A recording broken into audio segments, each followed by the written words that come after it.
Nos parents qui faisaient jusqu'à 7 ou 8 enfants. 10, 12. 15. Mais qui ont éduqué leurs enfants jusqu'à la dernière minute. Il faut leur tirer un chapeau.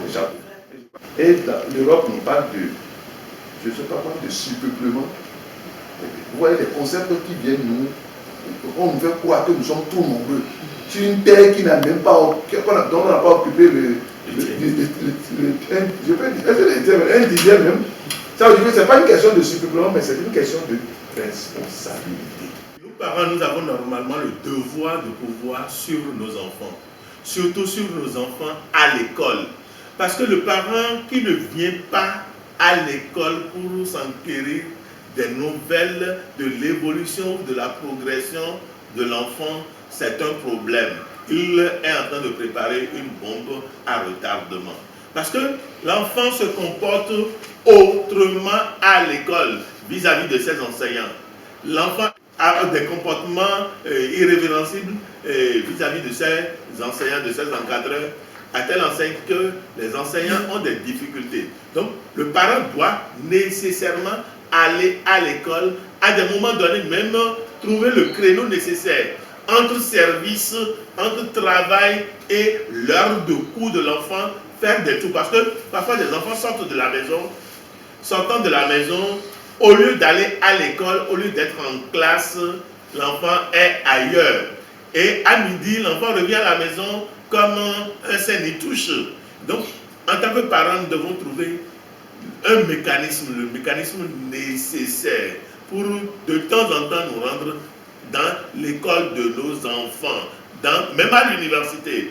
Je me rappelle comme si c'était hier, père à son âme, mon feu papa, j'étais au CEG Zongo, en ce moment CEG de Parakou. Il sort de la maison, à midi, il vient emporter le chemin de notre retour à moto, juste pour savoir, pour voir qui son enfant fréquente. Et donc, venant dans l'environnement, il sait que, ah oui, c'est la sortie des classes, il veut voir donc son enfant sur le chemin.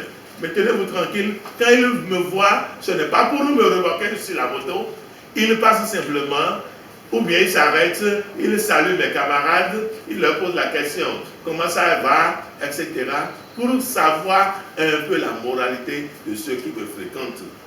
Et donc, moi-même, je me vois donc dans le devoir, dans l'obligation, que là où je dis aux parents que je veux aller, je dois pouvoir y aller parce que à tout moment, papa peut débarquer là-bas. Et donc, je dois savoir me comporter. Cela, j'ai tiré une belle leçon. Aujourd'hui, ça m'a forgé et ça me permet donc de me rendre aussi dans l'école des enfants et de mes enfants pour voir un peu leur progression, pour échanger avec les enseignants, parce que tout ne se transmet pas dans le bulletin. Non, tout ne se transmet pas toujours dans le bulletin, dans le cahier de correspondance. Il faut de temps en temps trouver le mécanisme nécessaire pour y aller, pour échanger avec les enseignants, pour voir l'évolution. Même le chemin qu'emprunte votre enfant, à des moments donnés, il faut interroger sur ce chemin-là. Il faut interroger. Et ce n'est pas empêcher les enfants d'être fréquentés par d'autres personnes qui aussi constituent la solution. Il faut permettre à vos enfants d'être fréquentés par d'autres personnes. Mais quand ceux-là arrivent à la maison, il faut les accueillir et faire l'ouverture. Et ça facilite, ça vous permet en tant que parent de pouvoir savoir qui fréquente mon enfant, comment celui-là, cette dernière se comporte et on les accompagne dans ce mécanisme d'éducation. Ce n'est pas chose facile parce que ça demande du temps, mais c'est pour eux que nous nous battons et nous devons continuer convenablement donc à pouvoir les accompagner. Merci à vous. Monsieur et Madame Adjani, vous êtes tous deux dans l'éducation. Quel cri voudrez-vous lancer à l'endroit des parents pour vous faciliter la tâche dans votre travail d'éducation? Merci beaucoup, ma soeur. Nous n'allons jamais nous fatiguer de le dire. L'éducation, c'est une affaire de cœur. C'est une affaire d'affection. Et quand on parle de cœur et d'affection, cela fait penser à la présence. Vous ne pouvez pas aimer sans être présent. Et quand ce sont nos enfants, Les parents aiment leurs enfants. D'ailleurs, c'est le fruit de l'amour entre les parents. Et donc, il faut la présence. C'est la première des choses très indispensables dans l'éducation des enfants. Les parents doivent être présents. C'est-à-dire, présence, ça veut dire quoi concrètement? La présence veut dire tout simplement le fait que les enfants ressentent qu'ils ont des gens qui les protègent, qui les regardent, les observent, qui partagent leurs humeurs, leurs sentiments, leurs joies, leurs inquiétudes. Et ces enfants ont cette impression que les parents sont intéressés par ce qu'ils font, surtout dans le bas âge. C'est très important. L'intervalle 0-7 ans, c'est là où la personnalité de l'enfant se forme. C'est-à-dire quand nous réussissons à être présents, à partager ces moments avec les enfants, c'est des moments où nous les découvrons, où nous pouvons notre enfant se comporte de cette manière. Ah, il va falloir faire ceci. Les parents échangent. Donc en fait, le fait d'être présent dans la vie des enfants met les parents au travail. Ça les met à l'œuvre. Ça les amène à assumer leurs habiletés. Donc c'est les enfants qui agissent, qui amènent les parents à réagir, à voir comment ajuster, les accompagner, les suivre, mieux les connaître. Et donc, la présence elle est capitale. Présence dans la vie de couple, présence dans les activités des enfants. Vous voyez par exemple un enfant qui est à l'école. De temps en temps, les parents doivent aller. Ah, mes parents ils sont là, ils présents dans ce que je fais. Ou bien un enfant qui veut aller, je ne sais pas, participer à un championnat. Les parents peuvent dire, bon, je viendrai voir comment tu fais, tu joues, ça, c'est important. En fait, tout ce qui peut rassurer l'enfant, ça c'est dans la présence. Maintenant, il y a l'écoute. Parfois, même nous ne nous écoutons pas, nous les parents. C'est un mal, moi je reconnais ça. C'est-à-dire les réseaux sociaux aujourd'hui ont fait qu'on ne s'écoute même plus, on ne se regarde plus, on n'est pas attentif l'un à l'autre. C'est un mal social. Je peux dire que ça s'érige de plus en plus en fléau. Le mot est peut-être fort, mais c'est important de le dire. C'est-à-dire que nous ne sommes plus attentifs l'un à l'autre. Parce que nous sommes occupés par l'ailleurs, ce qui se fait ailleurs. Or, ce qui se fait ailleurs n'édifie pas. Parce que vous n'êtes pas là-bas, vous ne voyez pas. Vous ne savez pas pourquoi les hommes le font. Donc, écoute. C'est-à-dire que nous devons de temps en temps créer des moments d'échange, de dialogue avec nos enfants pour les écouter. Qui nous parlent, qui nous racontent ce qui se passe à l'école, et quand ils sont sortis pour aller à un rassemblement, à une rencontre, qu'est-ce qui s'est passé? Que l'enfant voit qu'on s'intéresse à ce qui s'est passé là-bas. Il vous parle, vous écoutez. Et c'est dans l'écoute là que vous pouvez réagir des choses. Vous dites, ah bon, vous avez fait ceci, mais ça c'est comme ça, il faut faire attention. Voilà. Il y a là, ça veut dire que les parents sont des gens à qui je peux me référer. Donc moi je crois que c'est ces deux éléments, ces deux aspects, et que nous devons vraiment mettre en œuvre, nous devons tenir compte de ça pour réussir l'éducation de nos enfants. Mais si nous manquons ça, franchement, nous avons vécu des expériences, et je conclue avec ce témoignage-là. Je connais un cas d'enfant au primaire. L'enfant est allé voir un éducateur un jour pour lui dire, il a eu le courage, il ne supportait plus. Il dit, je suis venu vous voir parce que j'ai des problèmes. Et l'éducateur lui dit, qu'est-ce que vous avez? Votre papa n'a pas fait la scolarité, on vous a cherché, il dit non. On dit, est-ce que vous mangez à la maison? Il dit oui. Est-ce que il y a un problème à la maison? Il dit non. L'éducateur dit, mais pourquoi tu viens me voir alors? Quel est ton problème? L'enfant reste là, il ne parle pas. Et l'éducateur lui dit, mais parle, qu'est-ce qui se passe? Ton papa frappe maman? Il dit non. Mais qu'est-ce qu'il y a? Tu as tout là, toi. Les autres n'ont pas ça. Tu es dans une bonne école. Papa paye, il te donne l'argent? Oui. Et l'éducateur lui dit, mais maintenant, qu'est-ce que tu demandes? Et l'enfant commence à pleurer. Alors, il s'est effondré en larmes. Et l'éducateur lui dit, mais alors, qu'est-ce que tu as fait quelque chose? Tu t'es mal parlé? Il dit non.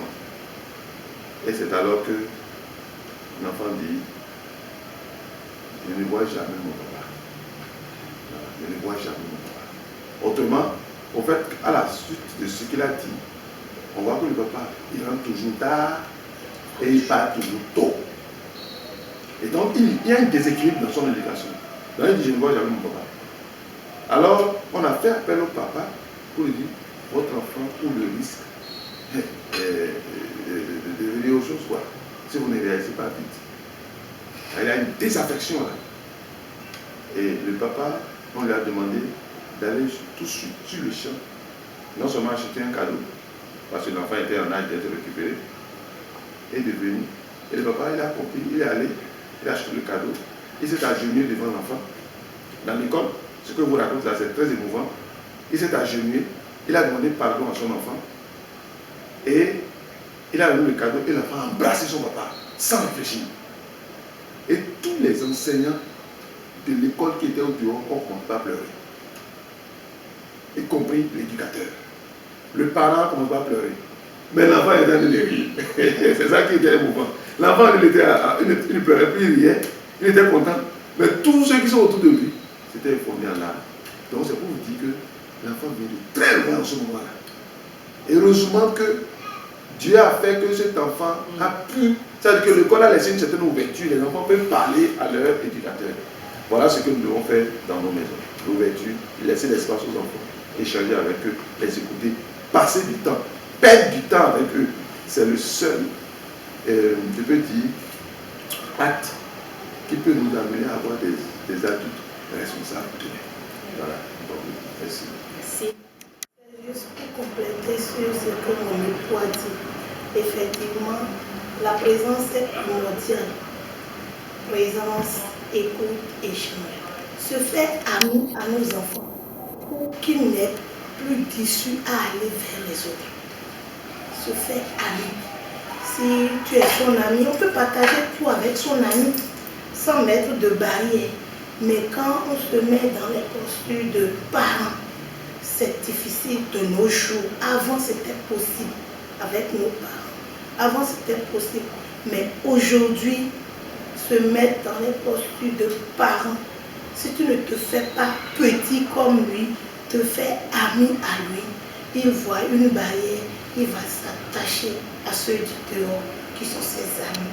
Et c'est là qu'il reçoit plus l'éducation de la rue que l'éducation de la maison. Donc, il y a la présence, il y a l'écoute, il y a le dialogue. Et c'est dans le dialogue-là qu'on se fait ami et tout se partage. Voilà ce que j'aimerais compléter. Merci beaucoup. Pour conclure, je dirais simplement qu'éduquer un enfant est un véritable travail d'équipe. Parents et enseignants forment les deux piliers essentiels à la réussite et à l'épanouissement de nos jeunes. Comme le dit si bien un proverbe, il faut tout un village pour élever un enfant. Les parents transmettent des valeurs, les enseignants ouvrent les portes du savoir et c'est ensemble, main dans la main, qu'ils tracent le chemin de demain. Merci encore de m'avoir donné la parole aujourd'hui. Les parents, à savoir que éduquer l'enfant, c'est éduquer l'humanité. Et nous devons donc prendre le taureau par les cornes, nous devons trouver le mécanisme. Et cela, l'enfant doit pouvoir être à l'image des parents. Donc nous, parents, devons savoir nous comporter, savoir quoi faire devant l'enfant, comment agir devant l'enfant, parce que on dit l'élève est à l'image de son maître. Donc l'enfant est à l'image des parents. L'enfant observe les parents. Et donc nous, parents, nous devons pouvoir transmettre à travers nos vécus, le quotidien et le bien-être en termes de comportement à nos enfants. Et je voudrais aussi interpeller nos éducateurs, les enseignants, pour qu'ils puissent nous aider convenablement, comme ils en ont déjà l'habitude, à éduquer davantage nos enfants. Et je voudrais aussi nous inviter, nos parents, à nous rendre davantage dans l'école de nos enfants pour un suivi comme cela se doit. Une chose est de mobiliser les moyens, de payer la contribution scolaire pour nos enfants. L'autre chose, c'est de participer à l'accomplissement du bien-être de l'enfant. Et l'accomplissement du bien-être de l'enfant passe par son éducation. Parce que comme vous le dites tout à l'heure, ma soeur, chercher de l'argent, construire les dorados, des étages pour l'enfant, c'est une très bonne chose. Mais si l'enfant est mal éduqué, après votre départ, il va tout balusalder, il va tout vendre. Et l'autre chose aussi, nous devons commencer par préparer l'avenir de nos enfants. L'avenir de nos enfants ne se retrouve plus seulement à l'école. L'avenir de nos enfants est aussi dans la formation pratique, dans la formation technique, pour que nos enfants puissent embrasser des formations professionnelles très tôt. Ces formations-là leur permettront d'être suffisamment outillés pour subvenir demain aux besoins de la famille, que d'aller avoir un bac plus 30, bac plus 50 pour devenir encore des chômeurs professionnels. Ça contribuera à l'éducation et à la consolidation et à la solidification du tissu familial pour le bien-être de la société d'aujourd'hui et de demain. Merci à vous. Shalom à vous tous qui nous suivez en ce moment. Nous venons de terminer notre émission. Nous l'avons réalisée en 3 parties. Vu la densité de ce thème, nous l'avons extrapolé pour aller à l'essentiel. Nous disons un sincère merci au couple Taha et Adjano qui ont accepté de nous partager leur expérience dans ce domaine de l'éducation. Chers parents et amis, je vous exhorte à aller puiser dans cet enseignement. Même si vous n'acceptez pas tout ce que nous avons dit, prenez en compte certaines choses pour le bien de vos enfants d'aujourd'hui. En résumé, nous avons parlé de l'écoute des enfants, être proche des enfants, l'importance de dialoguer avec les enfants, même s'il faut les réprimander quand il le faut, le faire dans la douceur et la fermeté.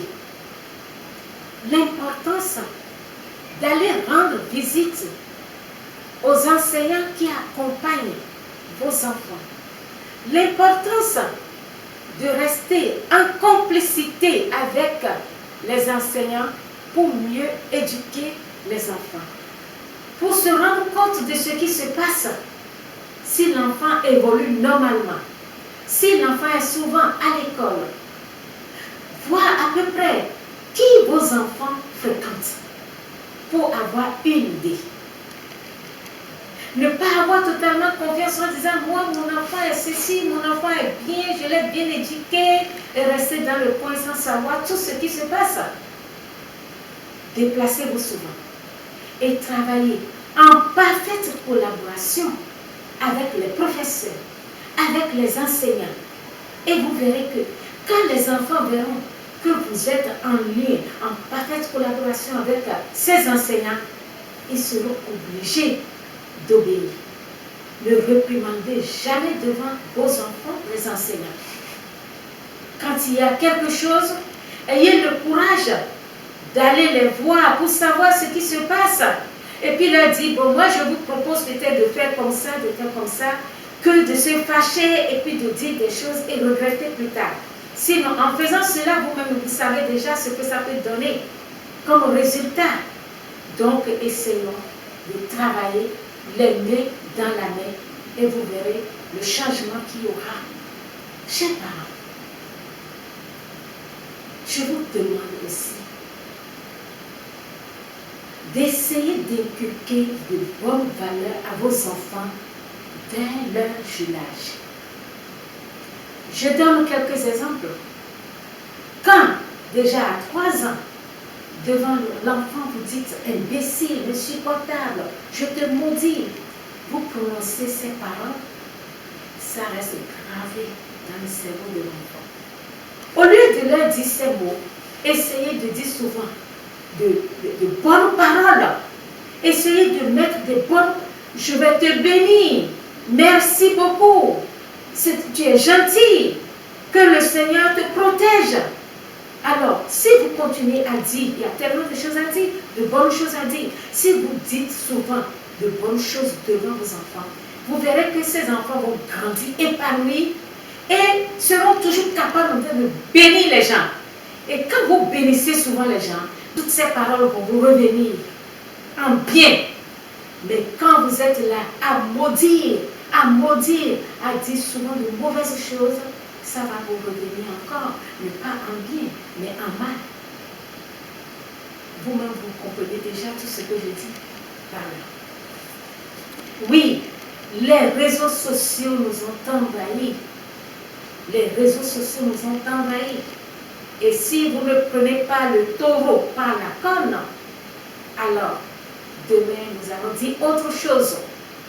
Vérifiez souvent avec qui votre enfant travaille, avec qui votre enfant discute au téléphone.